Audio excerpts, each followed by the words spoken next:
안녕하십니까 여러분, 크립토 토마토 인사를 전해드리고 있습니다. 자, 어제 비트코인이 8,400불대를 뚫기 위해서 다시 도전을 했으나 문 앞에서 얻어맞고 다시 떨어지고 있는 상황이 보여지고 있습니다. 지금 현재 가격은 8,185불, 비트코인과 함께 떨어지고 있는 많은 알트코인들의 모습을 보실 수가 있겠고요. 과연 이 비트코인의 운명은 어떻게 될 것인가, 오늘 또 뒤에서 천천히 한번 이야기를 해보도록 하겠습니다. 첫 번째로 국내 소식, 이 빗썸 글로벌이 인도에 규제된 암호화폐 거래소를 설립할 계획을 가지고 있다라고 인도 현지 매체인 이코노믹 타임스가 보도를 했습니다. 자, 인도에서는 암호화폐 거래가 금지됐다. 그럼에도 불구하고 운영되고 있는 거래소들도 있죠. 최근에는 인도 최대 거래소 중에 하나가 문을 닫았는데 과연 빗썸이 순탄하게 인도 진출을 할 수 있을지 개인적으로 좀 기대가 되는데요. 이 한국의 위상을 높이기 위해서 인도에 가가지고 자전거래로 가두리 펌핑의 맛을 한번 또 보여주면은 인도 사람들이 좋아할 수도 있겠죠. 아니면은 그런 짓 하다가 성난 코끼리들한테 밟혀 죽을 수도 있겠습니다. 자, 물론 빗썸 글로벌은 다르다라고 해요. 그래서 이제 자전거래는 일어나지 않기를 바라보고요. 자, 다음으로는 베네수엘라에 있는 암호화폐 거래소에서 암호화폐 데비트 카드, 이 직불 카드를 출시한다라고 밝혔습니다. 이를 통해서 이 직불 카드에 비트코인, 이더리움, 대시 그리고 페트롤을 넣어가지고 일반 상점에서 사용할 수 있게 될 것입니다. 자, 다음으로는 미국 SEC 관련된 소식인데요. 최근에 열심히 이렇게 불법 ICO를 잡는 모습을 보여주고 있죠. 그런데 중요한 점은 잡아가지고 벌금만 매기고 계속 사업하도록 내버려 둡니다. 그래서 마치 삥 뜯는 것처럼 보이고 있는데요. 이번에는 블록체인 스타트업 플렉스콥스가 ICO, 불법 ICO로 자금을 조달한 행위로 700만 달러의 벌금을 부과받게 되었습니다. 한때 논란이 됐었던 블록원 같은 경우는 오히려 깔끔하게 이렇게 벌금을 내고 난 후에, 물론 그 결과에 승복하는지 승복하지 않는지에 대해서는 일절 대답을 하지 않겠다 하지만은 벌금은 내주마 라고 하면서 벌금 낸 후에 오히려 승승장구하고 있는 모습을 보여주고 있습니다. 그리고 또한 블록원의 CEO는 자신의 트위터를 통해서 보이스, 즉 이오스 블록체인 기반의 소셜미디어 플랫폼이죠. 이 보이스 관련 개발이 순조롭게 진행되고 있다. 조만간에 주요 업데이트를 전해주겠다라고 이야기를 한 바가 있습니다. 자, 그 다음에 좀 충격적인 소식이 나왔는데요. 사실인지는 아직 잘 모르겠습니다. 바로 이 페이팔이 워싱턴에서 개최된 리브라 관련 주요 회의에 참석하지 않은 이후 곧 페이스북의 리브라 프로젝트에서 탈퇴하려고 하고 있다라고 영국 국제경제 전문지 파이낸셜 타임즈가 보도를 한 것입니다. 자, 며칠 전까지만 해도 공개적으로 페이스북 리브라 파이팅을 외쳤었던 페이팔이 과연 등을 돌릴 것인지 이제 많은 관심이 집중되고 있는 그런 바입니다. 자, 그와 동시에 리브라 프로젝트 같은 경우는 4단계 로드맵을 이번에 발표를 하게 되는데요. 1단계 로드맵은 이렇습니다. 2020년 메인넷 출시 이전의 개발 단계와 관련된 구체적인 개발 목표와 일정을 담았고요. 이번에 발표된 로드맵은 팀의 보안과 신뢰성에 방점을 찍고 있으며 파트너를 리브라 네트워크 프리 메인넷에 통합하는 것이 주요 목표입니다. 자, 여기서 중요한 것이 파트너인데요. 공식적으로 리브라와 함께 파트너를 맺을 용기 있는 회사를 찾고 있다라고도 어제도 보도가 나왔었죠. 자, 과연 어떤 간땡이가 부은 회사가 참여하게 될 것인가 저도 많이 궁금한데요.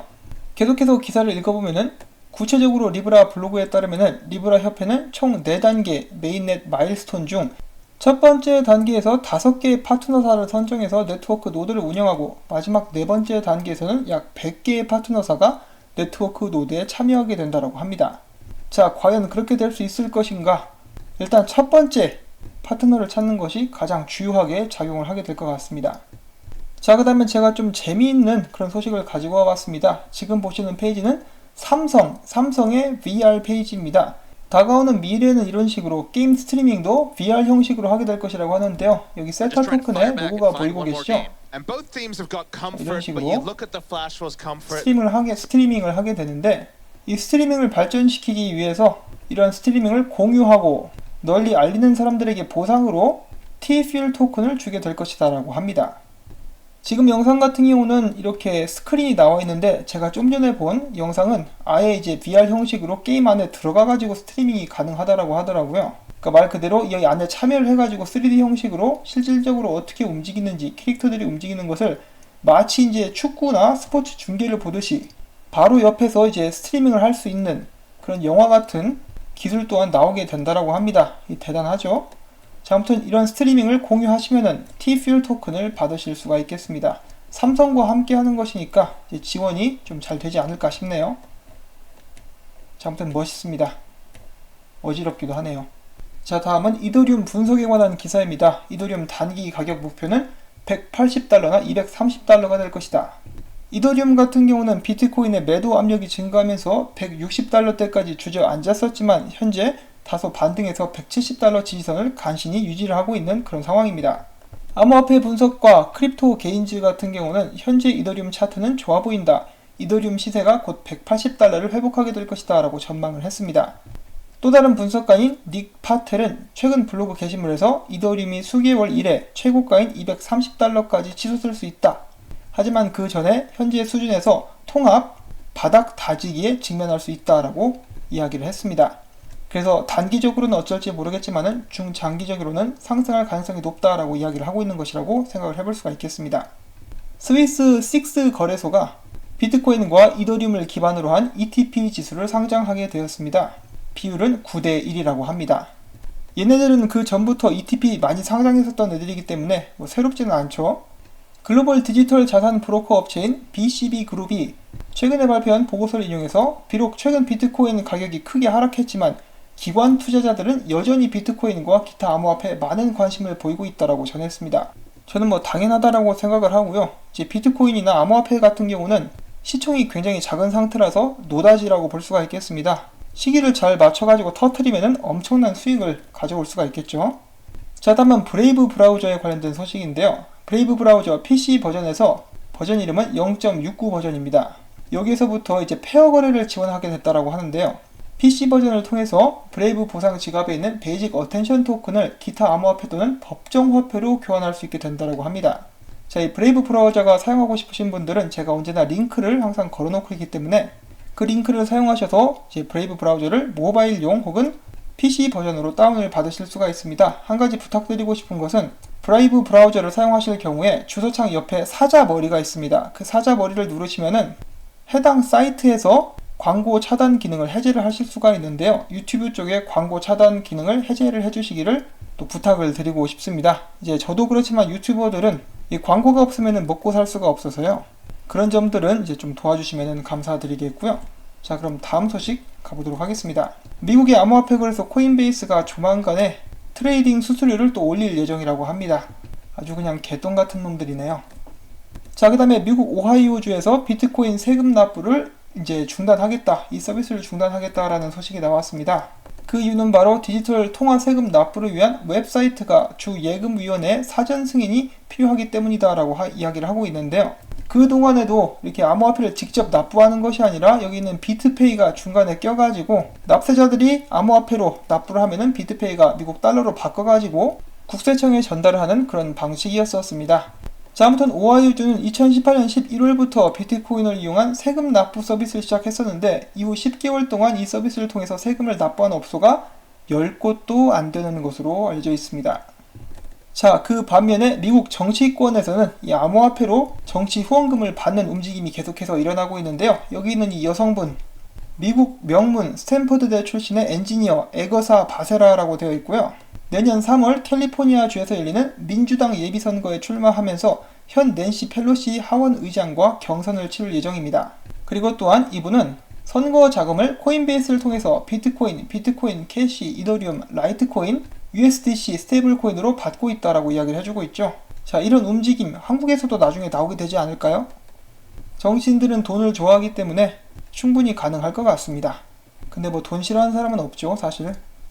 자, 그 다음에 최근 큰 화제가 되고 있는 소식이 있습니다. 미국 하원 의원 2명이 연방준비제도에서 달러를 기반으로 한 디지털 화폐 발행을 고려해야 된다는 내용의 서한을 전달을 한 것입니다. 그들의 이름은 프렌치 힐 의원 그리고 빌 파스터 의원입니다. 자, 그러면 서한에 뭐라고 써있는지 한번 보도록 하겠습니다. 현재 세계 40개국 이상의 중앙은행에서 정부 주도 디지털 화폐를 개발했거나 개발을 검토하는 상황입니다.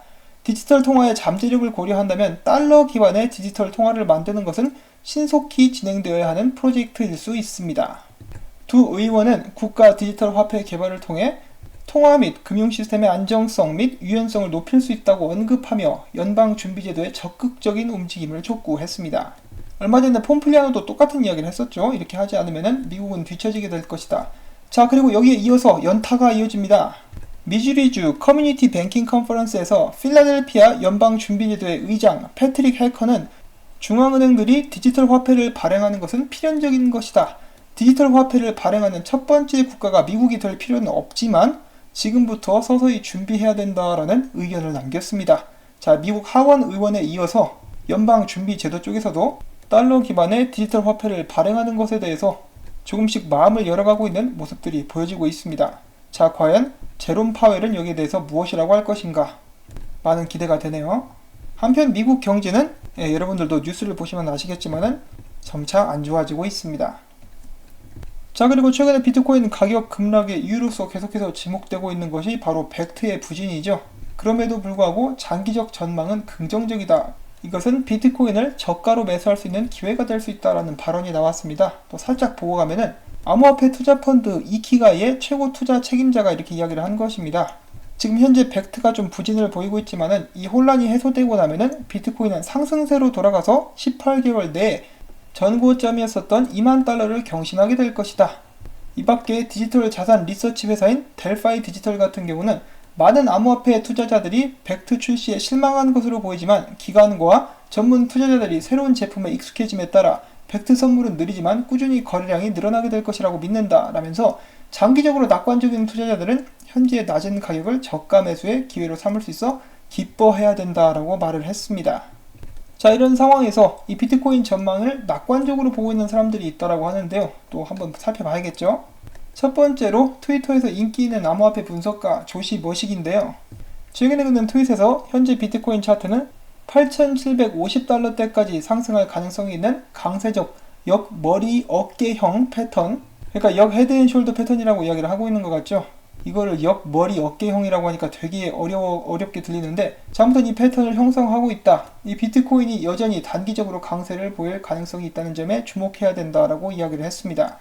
그 반면에 우리의 귀염둥이 톰리씨, 얼마 전에는 지금 상태에서 비트코인 거래를 하는 것은 위험하다라고 이야기를 했었던 이 사람, 이번에는 비트코인이 막대한 이익을 얻기 전에 횡보하거나 약간의 하락세를 겪는 것은 드문 일이 아니다. 비트코인은 역사적으로 볼 때 대부분의 이익을 단 10일 만에 얻었다라고 강조를 했습니다.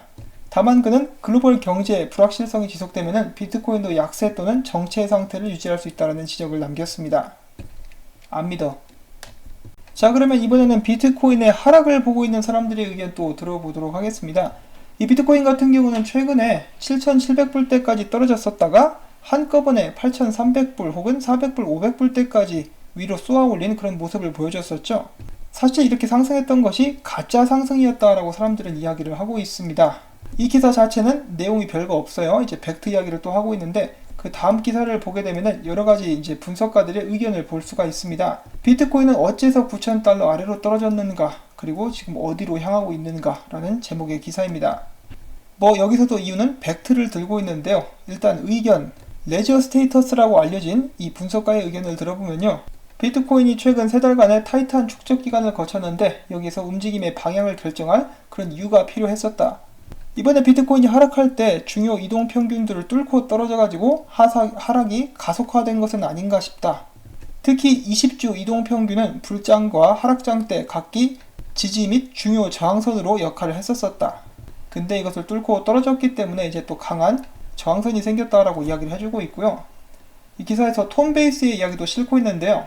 톰베이스 같은 경우는 사실 올해 있었던 상승을 처음부터 의심했었던 사람 중에 한 명이었습니다. 비트코인 가격이 올라가는데 그 이유를 못 찾겠다. 아무리 봐도 새로운 자금이 들어온 흔적이 없다.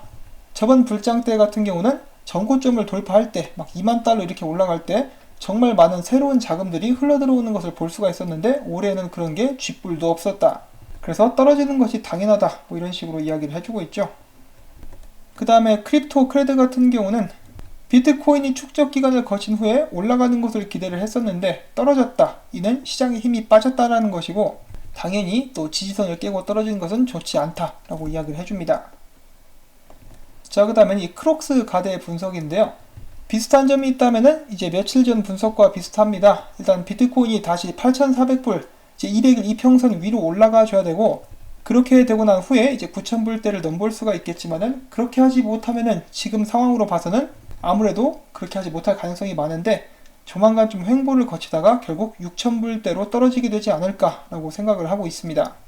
자, 그런데 6,000불대 그리고 5,000불 후반대로 떨어진다 할지라도 기술적으로는 상승 추세 위에 놓여 있으며 비트코인을 매집하기 좋은 가격대일 수가 있고, 비트코인 가격이 200주 이동평균을 깨지 않는 한 나는 상승할 수 있다고 생각한다. 참고로 이 200주 이동평균은 바닥을 가리키는 지표가 되어 왔었는데 지금 현재는 4,600불대 자리를 잡고 있으며 상승하고 있는 상황이다 라고 이야기를 남겼습니다. 자, 여러분, 이 비트코인, 방황하는 청소년 같은 이 비트코인은 어디로 가게 될까요? 집으로 돌아와라, 너네 집은 2만 달러다 라고 말을 해주고 싶은데 일단은 저희들은 힘이 없으니까 예측을 하면서 지켜볼 수밖에 없겠죠. 참고로 이 비트코인 변동성 같은 경우는 금요일이 가장 높고 월요일 오전이 낮은 편이라고 합니다. 또한 이 조사에 의하면은 일반적으로 금요일에 변동성이 크고 토요일에 가장 적다. 그 이유 중에 하나가 매달 마지막 금요일에 비트맥스와 CME 비트코인 선물 계약 만료가 비트코인의 변동성 증가에 영향을 미쳤을 가능성이 높다라고 지적을 했는데요. 비트맥스랑 CME가 망했으면 좋겠습니다. 그리고 또한 최근에 이런 기사도 나왔었습니다. 비트맥스가 시세를 조작하고 있다. 사실 정말 나쁜 놈들입니다. 이 고객들을 상대로 마진 거래를 하는 놈들이죠. 비트맥스 이놈들. 이것들 진짜 한번 싸그리 잡아가지고 청소를 한번 해야 되는데 제가 능력이 없네요. 누가 좀 대신 해줬으면 좋겠습니다. 자, 비트코인 2009년대 1달러로 300개를 살 수가 있었습니다. 1달러면은 이제 1000원이 좀 넘는 돈이죠. 2009년도에 저는 어디서 뭘 하고 있었는지 정말 회의가 드는데요. 그때 한 10,000원치만 사가지고 들고 있었어도 인생이 바뀔 수가 있었겠죠. 자, 반면에 2019년 오늘날 1달러의 돈을 가지면은 비트코인 0.00014토시를 사실 수가 있습니다. 혹시 누가 알겠습니까? 10년 후에는 저희가 오늘날을 뒤돌아보면서 그때 10,000원어치만 사놓을걸, 그런 일이 실제로 벌어지면 정말 좋겠죠. 아직 늦지 않았습니다. 암호화폐 시장은 아직도 초기입니다. 자, 마지막으로는 이 재밌는 짤, 크립토닷컴의 샌프란시스코 광고 영상을 또 한번 보도록 하겠습니다. 도심가에 이렇게 광고를 잘 해주고 있죠. 여기서 22조 달러를 가리키고 읽는데 이것은 미국이 가진 부채를 이야기를 하는 것이겠죠. 두 번째, 차선책이 필요하다. 그것이 바로 비트코인 및 암호화폐가 될 수 있다. 개인적으로 22조 달러를 어떻게 갚을지 불가능한 일처럼 보이는데 굉장히 궁금하죠. 자, 그 다음엔 빌보드 게시판이 나와 있고요. 그 다음엔 크립토닷컴의 버스 정류장 광고입니다. 은행들이 여러분들을 위해서 옳은 일을 하기를 기대를 하십니까? 은행들이 여러분들을 위해서 뭔가를 해주기를 바랍니까? 그런 것들을 이제 기대를 하는 것보다 사실 스스로 은행이 되는 쪽이 빠릅니다. 그런 의미에서 비트코인, 무역전쟁이 걱정되십니까? 그런 의미에서 비트코인. 자, 비트코인 떡상 가지아를 외쳐보면서 오늘 제가 준비한 이 소식들 여러분들께 도움이 되셨거나 즐거우셨다면은 구독과 좋아요 그리고 광고 시청을 광고가 마무리될 때까지 여러분들께 꼭 좀 부탁을 드리고 싶습니다. 여러분들께서 봐주시는 광고 덕분에 이 채널은 오늘도 살아남을 수가 있고요. 바쁘신 분들은 이 광고가 나오는 동안에 다른 일들을 보시면서 마무리될 때까지 재생을 시켜주시는 것만으로도 저에게는 정말 큰 힘이 됩니다. 행복한 불금 보내시기를 바랍니다. 안녕히 계십시오.